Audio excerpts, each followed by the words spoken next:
मैं मोहम्मद आसिफ आपका स्वागत करता हूं आपके अपने यूट्यूब चैनल ज्योग्राफी लवर्स में। आपको वीडियो के थंबनेल से पता चल रहा होगा पेपर 1 का एमसीक्यू का सेट है। वही 7 यूनिट से जो हमारे 10 क्वेश्चंस आते हैं जो मोस्टली प्रोबेबल होते हैं एग्ज़ाम में आने के लिए।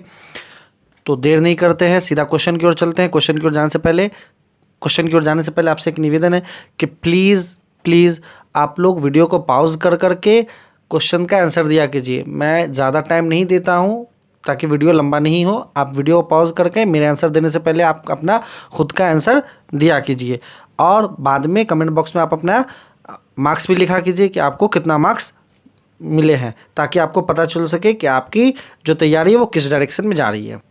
पहला प्रश्न है, यदि कक्षा के पहले दिन छात्र किसी अध्यापक को स्वयं का परिचय देने के लिए कहे तो अध्यापक को चाहिए कि वह ऑप्शन ए उन्हें कक्षा के बाद मिलने के लिए कहे, ऑप्शन बी संक्षेप में अपने बारे में बताए, ऑप्शन सी इस मांग की उपेक्षा करे तथा पढ़ाना शुरू करे, ऑप्शन डी इस प्रकार की अनिष्ट मांग के लिए उन्हें डांटे। और इसका सही आंसर है ऑप्शन बी संक्षेप में अपने बारे में बताए। आप कहीं गए हैं पढ़ाने के लिए और आपको जो आपका विद्यार्थी है उसमें से कोई आपका परिचय जानना चाहता है तो आपको उसे अपना परिचय देना है शॉर्ट टर्म में, छोटे से। लेकिन इसका मतलब ही नहीं कि आप उसे दंडित कीजिएगा या आप रूडली बिहेव कीजिएगा, ये ऐसा कुछ नहीं होना चाहिए। किसी की भी जिज्ञासा हो सकती है कि वो अपने शिक्षक के बारे में थोड़ा बहुत जाने। अगला प्रश्न है, नैतिक मूल्यों का प्रभावी रूप से विकास किया जा सकता है यदि अध्यापक ऑप्शन ए बार बार मूल्यों की बात करे, ऑप्शन बी स्वयं उन पर आचरण करे, ऑप्शन सी महान व्यक्तियों की कहानियां सुनाए, ऑप्शन डी देवी देवताओं की बात करे। और इसका सही आंसर है ऑप्शन बी स्वयं उन पर आचरण करे। नैतिक मूल्य यानी बच्चों में मोरल जो है मोरल कितना सपोर्ट, उनको मोरल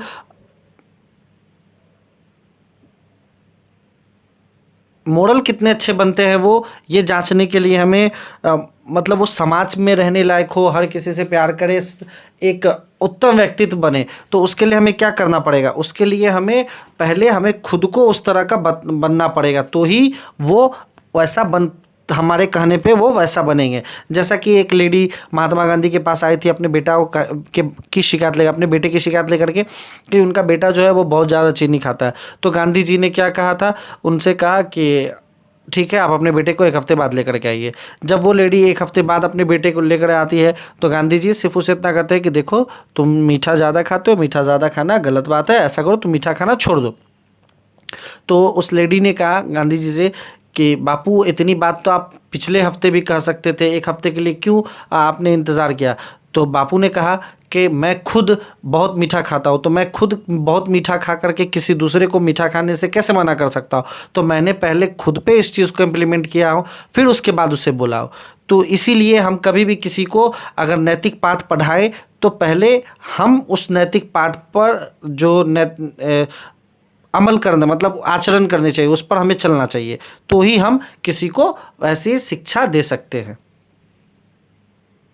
और कहा जाता है कि आपका जो हाव भाव होता है वो सबसे बड़ा आपके बारे में बताता है। तो इसीलिए आपका आचरण अच्छा होना चाहिए। बच्चे आपको अपना रोल मॉडल मानेंगे तो वो आपकी तरह बन जाएंगे, वो ऑलरेडी उनमें नैतिक विकास होगा। अगला प्रश्न है, अनुसंधान से संबंधित निम्नलिखित कथनों पर विचार करें। पहला, घटना का तथ्यात्मक प्रस्तुतिकरण करने के लिए वर्णनात्मक अनुसंधान का प्रयोग किया जाता है।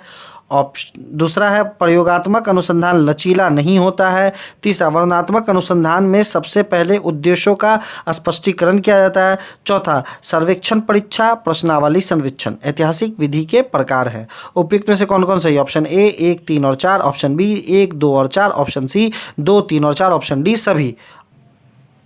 ऑप्शन डी इसका सही आंसर है। अनुसंधान से संबंधित जो कथन है कि हमें जब किसी घटना का पूरा तथ्य के साथ प्रस्तुति करना होता है तो हमें वहाँ पर वर्णनात्मक अनुसंधान करना चाहिए। प्रयोगात्मक अनुसंधान जो होता है, जो हमें फील्ड में जाके करना होता है, जो प्रोजेक्ट वर्क पर डिपेंडेंट होता है, वो लचीला नहीं होता, यानी वहाँ पर आप थोड़ी सी भी गुंजाइश नहीं होती। वहाँ पर आपको 100% आपको अपना जो है कंट्रीब्यूशन देना पड़ेगा। तीसरा, वर्णनात्मक अनुसंधान में सबसे पहले उद्देश्य का स्पष्टीकरण कर दे कि हमारा उद्देश्य क्या है, हम किसी तरह का जो वर्णनात्मक अनुसंधान कर रहे हैं उसमें हमारा उद्देश्य क्या है, ये सबसे पहला कार्य होता है। चौथा, ऐतिहासिक विधि का जो सर्वेक्षण होता है, जिसमें हम इतिहास से रिलेटेड किसी चीज़ के बारे में जानते हैं, तो उसमें हम क्या करते हैं, या तो जिस जगह का वो हम अध्ययन करते रहते हैं वहाँ जाकर के अध्ययन करते हैं, और नहीं तो वहाँ पर के लोगों से जाकर करके प्रश्नावली करते हैं और उनसे सवाल पूछते हैं। जैसे अभी हड़प्पा और राखी गढ़ी के बहुत सारे जो है स्थल खुदाई के मिले हैं, बाद में हड़प्पा से भी पीछे के मिले हैं।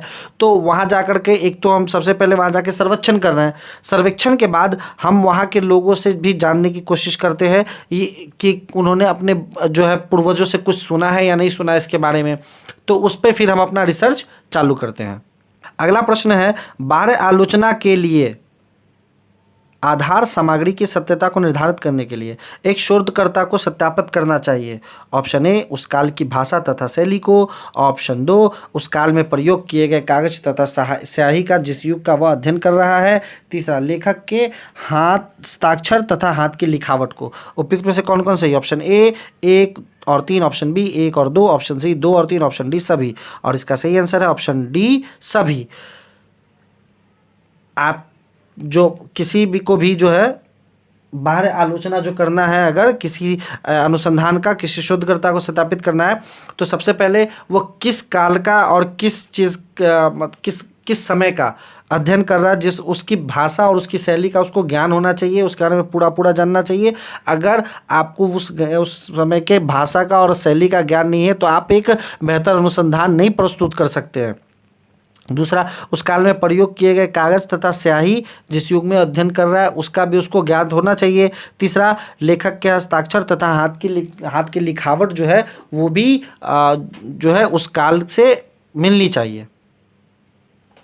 अगला प्रश्न है, निम्नलिखित में से किसको मौखिक संचार कहा जा सकता है? ऑप्शन ए, प्रोफेसर शर्मा ने कक्षा में लेक्चर दिया। ऑप्शन बी, चौराहे पर बत्ती हरे से नारंगी रंग की हो गई। ऑप्शन सी, शिशु अपनी माता का ध्यान अपनी ओर आकर्षित करने के लिए चिल्लाना। ऑप्शन डी, दीपक ने अवकाश प्राप्ति हेतु एक पत्र लिखा। और इसका सही आंसर है ऑप्शन ए, प्रोफेसर शर्मा ने कक्षा में लेक्चर दिया। जो संचार 3 तरह के होते हैं, मौखिक, लिखित और सांकेतिक। तो मौखिक में होता है जब हम किसी चीज़ को बोलते हैं तो मौखिक हो जाता है, जब हम लिखते हैं तो वो लिखित हो जाता है। जैसे यहाँ पे दीपक ने अवकाश प्राप्ति के लिए जो पत्र लिखा वो लिखित था, शर्मा जी ने जो लेक्चर दिया वो मौखिक था। और चौराहे पर बत्ती और बच्चे का रोना ये दोनों सांकेतिक है। जैसे ही बत्ती लाल होती है हम रुक जाते हैं, बत्ती हरी होती है हम चल जाते हैं, क्योंकि हमें पता है कि उस संकेत का मतलब क्या है। तो इसे हम लोग सांकेतिक संचार कहते हैं। इसे और डिटेल में जब हम कम्युनिकेशन चैप्टर पढ़ाएंगे तो वहाँ पर डिटेल कर देंगे। अगला प्रश्न है, संचार प्रक्रिया में अंतिम लक्ष्य का प्रतिपादन है। ऑप्शन ए, संचार प्रक्रिया में अत्यधिक सुधार करना। ऑप्शन बी, सूची के संबंध में अत्यधिक जानकारी। ऑप्शन सी, संदेश देने वाले की कमियों से परिचित होना। ऑप्शन डी, प्राप्तकर्ता की सीमाओं का पता लगाना। और इसका सही आंसर है ऑप्शन ए, संचार प्रक्रिया में अत्यधिक सुधार करना। यह संचार प्रक्रिया का अंतिम लक्ष्य का प्रतिपादन। अगला प्रश्न है, उच्च शिक्षा से संबंधित निम्नलिखित कथनों पर विचार करें। पहला, भारतीय उच्च अध्ययन संस्थान शिमला में है। दूसरा, भारतीय अध्यापक शिक्षा परिषद NCTE national commission of teachers education के क्षेत्रीय कार्यालयों की संख्या 4 है। तीसरा, विद्यालय का पाठ्यक्रम पुनरावलोकन समिति का गठन आचार्य राममूर्ति की अध्यक्षता में हुआ। चौथा, जिस शिक्षा की योजना पूर्व में ही बना ली जाती है और उसका ध्येय भी निश्चित कर लिया जाता है उसे अनौपचारिक शिक्षा कहलाता है, वह अनौपचारिक शिक्षा कहलाता है। उपयुक्त में से कौन कौन सही है? ऑप्शन ए 2, 3 और 4, ऑप्शन बी 1, 3 और 4, ऑप्शन सी 3, 1, 2 और 3, ऑप्शन डी 1 और 4। और इसका सही आंसर है ऑप्शन सी 1, 2 और 3। यहाँ पे अनौपचारिक नहीं बल्कि औपचारिक होगा। जिस शिक्षा का आपको पहले ही उद्देश्य पूर्ण निर्धारित कर लिया जाता है उसे औपचारिक कहते हैं, कि हमें क्या क्या पढ़ना है और क्या क्या चीज़ से बचना है, वो औपचारिक में होता है। अनौपचारिक में होता है कि आप जहाँ से चाहे जो चाहे पढ़ा दें। अगला प्रश्न है, जन पर्यावरण से संबंधित निम्नलिखित कथनों पर विचार करें। पहला, वन संरक्षण अधिनियम 1980 में पारित हुआ। दूसरा, राष्ट्रीय पर्यावरण ट्रिब्यूनल एक्ट 1995 तथा पर्यावरण अधिनियम 1986 में पारित हुआ। तीसरा, वन्य जीव संरक्षण अधिनियम 1972 में पारित हुआ। चौथा, जल प्रदूषण नियंत्रण निवारण अधिनियम 1974 में तथा वायु प्रदूषण नियंत्रण व निवारण अधिनियम 1981 में पारित हुआ।